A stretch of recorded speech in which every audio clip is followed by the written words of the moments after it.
Hey YouTube, this is Card and Gold again. It has been several months, I think like 9 or so, since I started my last couple of review videos, or at least unboxing videos. One of the Nikes and the other ones of the ASIC Nusa Tri-9s. So I thought it was time, after having several months on foot with those two shoes, to try out a newer pair of shoe now that I'm getting a little bit more serious about things. And so I thought I'd do a just unboxing of the new pair of, I don't know if you can see them here, Gel Kayano 20, the Lite-show, just the reflective ones. The color combo that I got today are the Surf, Light, and Blazing Yellow. Again, size 13. Don't know if you could pick it up. I went and got these at the ASIC outlet at the Outlets of Orange in Orange County, California. Today, you can see that the regular MSRP on these are $170. They had them discounted to $136, and I got them on sale for $109. So let's take a look at these. I did try them on in store.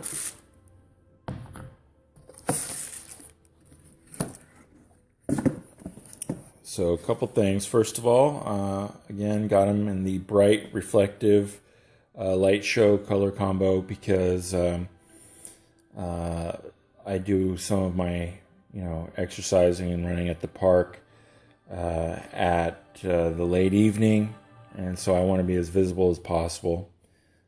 A couple things right off the rip. Let me put that one there, and I'll put this one here. I opted not to get another set of the Nusas for one particular reason, and one particular reason only. I needed something, as I got into more serious with the, exercising, the walking and the running. I came to find excuse me, that even though the Nooses are an awesome pair of shoes, I needed something with substantially more cushioning, due to the fact that, again, I had, 3 knee surgeries, and various other stuff that I had with my legs, busted hip and broken legs, all that sort of stuff, due to accidents and sports-related injuries, stuff like that. But anyway, I needed something with a lot more cushioning. So I went to the top of the line and got the Kayanos, based off of the recommendation of, research that I've done on the web, forums, and then, went into the store and got properly fitted. Found that, I do tend to pronate, and needed something that had that. As you can see, this has the extra support here to keep me from pronating in or over pronating. And it has the Duomax, the Dymatic Duomax here. At first I was like, wait, this is kind of freaky. There's like these little flecks here. I wonder if that's why they're being sold cheaply, but no, it's just the styling, because there's none on either of the outsoles, just on the insole right there for both of them. It's pretty killer. These, I think, way more than the Nusas that I have, but on foot they feel just incredibly light. So I could be wrong. These could actually be lighter in reality than the Nusas, but they are just, so far, all I've tried them on is in store. They feel great. I know that there's a lot of consensus. Some people will tell you to go up half a size so that you don't get the really screwed up toenails from running and stuff like that. There's Lulu, my little old French bulldog. But I found with the ASICS that's not necessary, because the toe box is wide enough, and even with the running and everything like that, even though when not running, just standing up, my toe, like I said, I'm a 13, these are 13s, tends to come right about here. When running, I still have plenty of room. I never find that I have any pressure with the ASICS. That's why I went back and got another pair of ASICS. The other thing is the laces. I found with my Nikes, no matter what style they were, the ones that I had that I reviewed at the same time, I forgive me the name. I think they're the Fits. Escapes me. But those, or whether they are with my, old school Jordans or with my Dunks that I collect, I always had hot spots. Any of the jogging shoes that I tried with them, no matter what configuration of the laces that I did with the Nikes, I always found a couple things. First of all, I would get hot spots along the tongue, and that the Nikes tend to run narrower. So with those, I would probably suggest, if you're definitely try jogging around in store with them to see how they feel, but you may want to go up a half size on those. With the ASICS, however, I didn't have to do any funny lacing configurations. Never felt any binding or pinching in the forefoot. There was always more than enough room. No slipping in the heel box back here.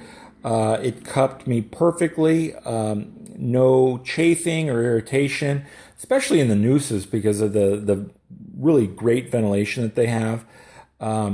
So I'm really eager to put some miles on these. Like I said, it's been, it has to be at least 8 or 9 months with the nooses.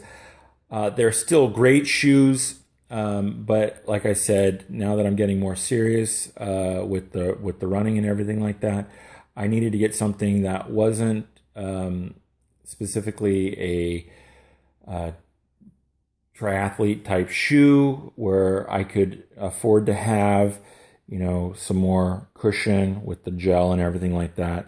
Something that, even though the Noosa have the little air chamber or gel chamber in the heel, I needed something that ran, in the forefoot as well and along, the majority of the heel. Whereas in my Noosas, it only has the little gel pocket in the back over there. I'll put a link in the description below. One thing to note as well, these have the standard design, just like the Noosas did, where they have the guidance line that goes from the heel all the way to the forefoot.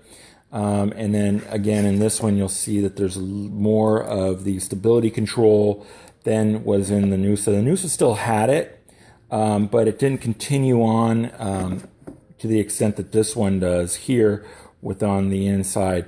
Both shoes I found, again, were true to size with the arch support. The arch support's pronounced, but it's not the kind that tends to hit me wrong. I've had some Nikes or other brands where it's hit or miss when you're going from one style of shoe within the brand, whether it be Brooks or Adidas or Nike. You're kind of hit or miss depending on the style. That's the other thing that got me back to sticking with ASICS is I found that regardless of what style of shoe and, on the outside appearance wise, the inside was pretty consistent. The arch support remained, noticeable, but not overpowering. It didn't, push up too high, or it wasn't like some other ones where it was just non-existent. So I'm very eager to get these on foot. I promise this time around I will not wait 9 months to give a review on them. The one benefit to that once I do come out with the review for the Noosas, like I said, I'll be hopefully doing within the week, if not this weekend, is that 9 months is an awful lot of time to have a lot of opinions and test a lot of things on a lot of surfaces. So again, sorry for the video running a little bit longer. If you have any questions, feel free to ask me. I'm pretty good about getting back to people right away. And stay safe, and I'll talk to you later. Bye.